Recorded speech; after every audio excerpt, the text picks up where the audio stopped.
and welcome to the Vicarious Business Startup Experience once again. As a recap in the last video, we went over the process of how Vive is made. This time it's going to be all about catching you up with where the business is at to this point. I got some good news. Vive cans are coming out early this September, and I'm looking forward to rolling out our classic cola flavor as well as our brand new Scarlet Citrus flavor, which is lemon lime with a little bit of orange and is colored red and named after my sister. So click subscribe if you want to know exactly when we start canning, because I'll post a video of the canning process that our co-packer is going to be going through to show you the finished products, the big old pallets of Vive after they're done. Alright, but with that good news, let's go ahead and get talking about how Vive got started originally. So a little bit of background on me. I'm actually a finished physics major. I've done many things in the past. I've welded, I've remodeled houses, I've done property management, and now I make soda. My dad used to drink a 12-pack of Diet Coke a day, which I said in the last video, and that got me started off on looking for a better drink for him. But the thing is that everything healthier that I brought back, he didn't like because it wasn't as good as the Diet Coke he was used to. And so what I've found out since then about soda drinkers is that a lot of them have tried something new and healthy, but then reverted back because the flavor just isn't as good in healthy drinks. So what did I set out to do?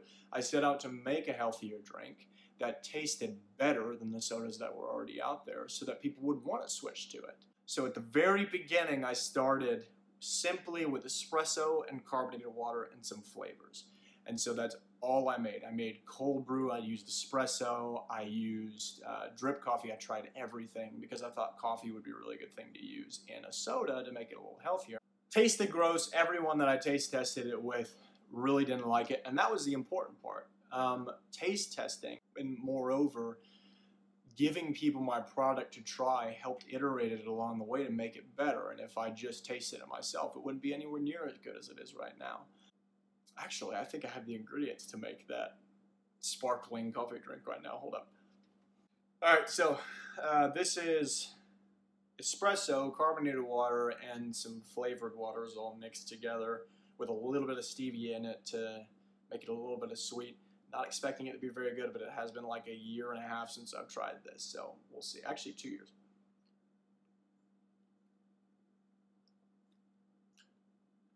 Really bitter. Not very good. No, I would not drink that every day. One more time.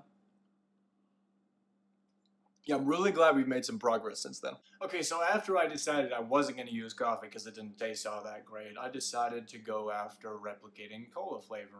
3 flavor companies down, and a couple $1,000s later, I finally had cola flavor down in a drink with just stevia, and now the next step was to make natural sweeteners not taste so bad. I wanted to make a drink that would appeal to both diet drinkers and regular soda drinkers, because from the regular side, you want natural, so you go with sugar, and you don't want the artificial sweeteners in diet, but having 0 calories would be good.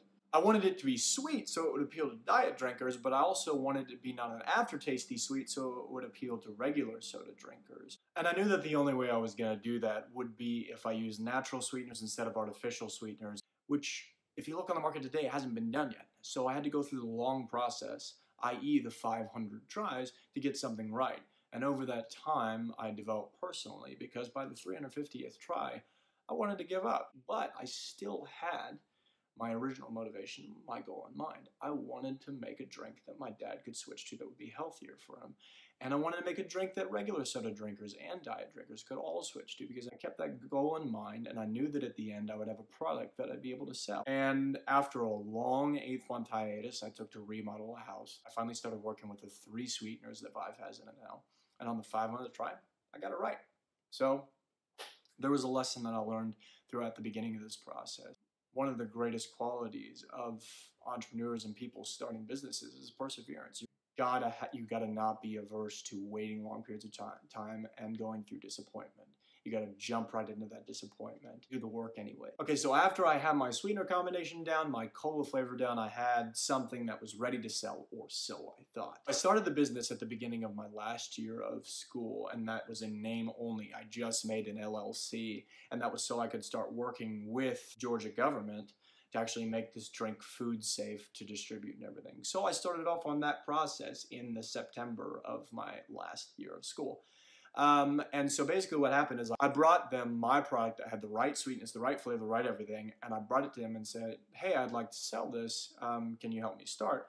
And so, of course, with the fees that the FDA takes to approve a product and everything, that we got started. But here's what they said. These are the things that we need you to change in order to make it food safe, in order to distribute. And so I was like, that's going to completely change the drink. I don't know how I'm going to get back to the flavor combination that tastes so good. But again, here comes the perseverance. I just set out to start doing what they asked. I changed the recipe and made it fit their requirements. Actually ended up tasting better after I finished. That was the really good part. In the end, it ended up really food safe, and the flavor ended up extremely, really good.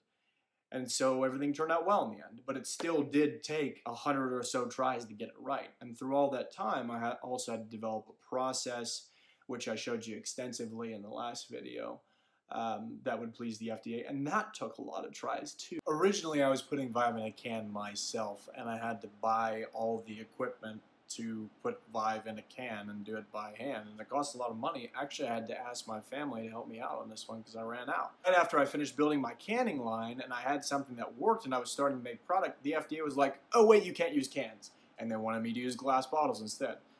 Well, they're the lawmakers, and so I have to do what they say. So luckily, there was another soda producer in town that helped me get started on glass bottles and has really helped me learn a lot throughout this whole process and get started in really making and selling soda.